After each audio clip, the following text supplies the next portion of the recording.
Well, we've got more questions for you, but let's get the Guice Mann on the microphone. How you doing, Guice Mann?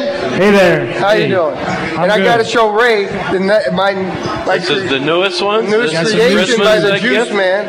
Wow, Yeah, that might be Charlie one of the Malta best for I've seen. console. And New shoes for you. Terrific. And I was so excited to open that box up because you've seen the Mondays with Malta shoe, but now the Councilman Malta shoe, which could be hit on Well, with when I that get sworn landslide in. you won by, everybody should have them in Ward. What is it, 3? It's in Ward 3, and I really appreciate that, Charlie. Charlie, you went this semester of school, but now we made you come home, and you're just creating shoes and working 20 hours a day. We made you come home because it was energy drinks and 2 hours of sleep, and you were in a spot as a 19-year-old kid having a established business. And we thought it was the right move, and I believe it was. But you also got a phone call from ESPN, and they actually asked you to come out to LA and tell us about that experience because you spent 2 months out. Yeah, I got a phone call from someone at ESPN. They saw my shoes in Nylon magazine. I got in that, and they wanted me to come out for the X Games to have a table set up. So I was like out there already, so it was just like a matter of a bus ride down to downtown to the X Games when it was going on, and I got to have a table with all my shoes and hand out business cards, and that was really cool. And you had a lot of connections, meeting a lot of different people. Yeah, I got to meet some of the skidders and meeting BMX riders and motocross guys and free energy drinks. You know, that was cool. One in LA, one in New York. That's what we had. And Charlie, when you were in LA, you met up with a group called Good Makers. Tell us a little bit about that group and some of the things you did. You did a lot of volunteering for a lot of needy people. Yeah, the Good Makers. I ended up staying with them in Los Angeles, Culver City, near Santa Monica, right by the beach, and I was staying in their backyard, living in a tent, and that was the best. Great 2 months. I met them through my cousin Nick Luciano, who introduced me to them through email, so I didn't know who they were, and I just sent them a bunch of shoes, and they flew me out and had me stay with them. But they have a thing called Kicks for Good, and a guy named Max Ulaner runs it, and they take artists. They have artists take shoes and paint on them, and they sell them for charity, and the money goes to charities. So I already had the shoes and paintings and whatnot on them, so I just sent them a big box. And what they do, they make documentaries and films for other organizations that can't afford to do it, so they help out. They're just a couple well-off people, Tilo and Chris. One guy's the editor, and Tilo is the head of it. They make films they went to Africa and made some films for some of the people down there that aren't getting recognized. And also at the house, there's 8 other kids, well, not kids, they're in their 20s, a couple of creative people, musicians, people that cook, other people that can do other kinds of art. It's a really cool place that I was staying at. Well, the opportunity of working for ESPN, getting a phone call from, I remember the email, the director of music of ESPN, and then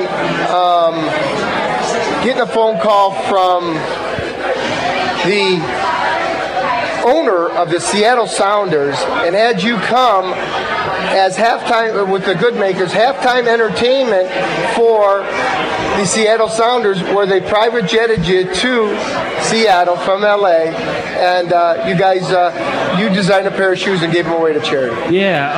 Well, the one girl that was at the house that I was staying at, her name's Julia. Her dad is the owner of the Sounders, so it wasn't necessarily all. It was just kind of like her dad.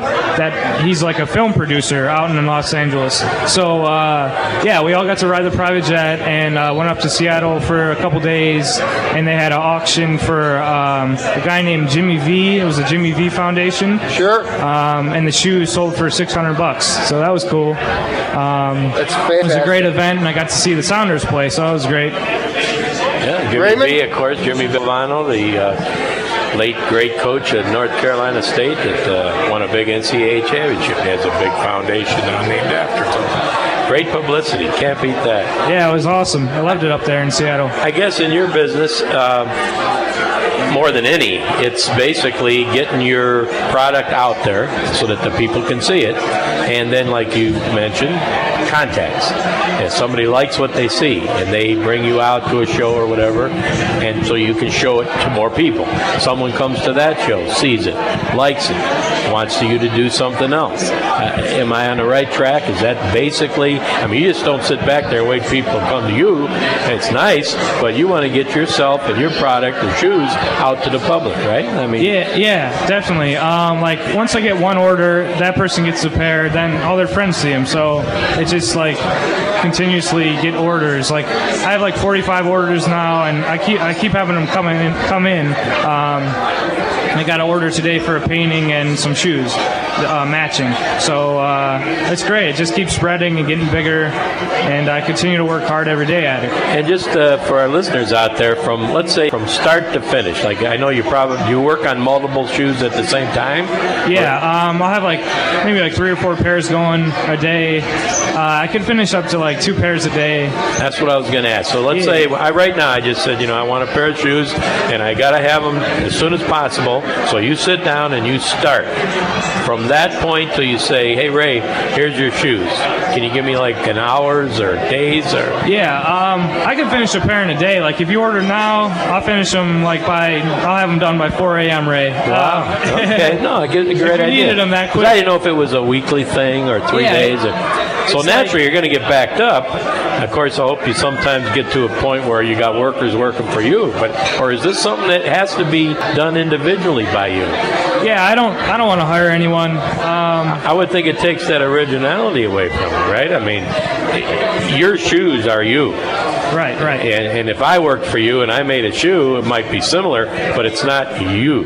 Yeah. Am I right along those lines? Yeah, I mean, it would be hard to find someone to do, the similar stuff. That's what I would think. These aren't mass-produced things where you put them in a mold somewhere and they come out. You were making these from scratch to the likes of the person who ordered them, and everybody has their own little quirks of what they want on their shoe. What I want on mine may be much different than what your dad wants on his.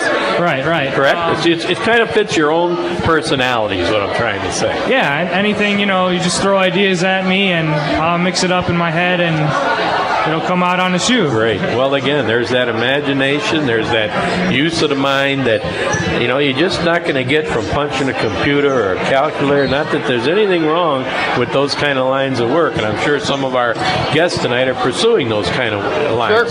Sure. But this is something that is unique. I mean, that's why you say 23 kids in the school working on their masters. Not 2,300. No. Not 23,000. We're talking 23 kids. So it's the elite. It's the elite in an area where not everyone can do it. Hats off to both you guys. Terrific. Thank you.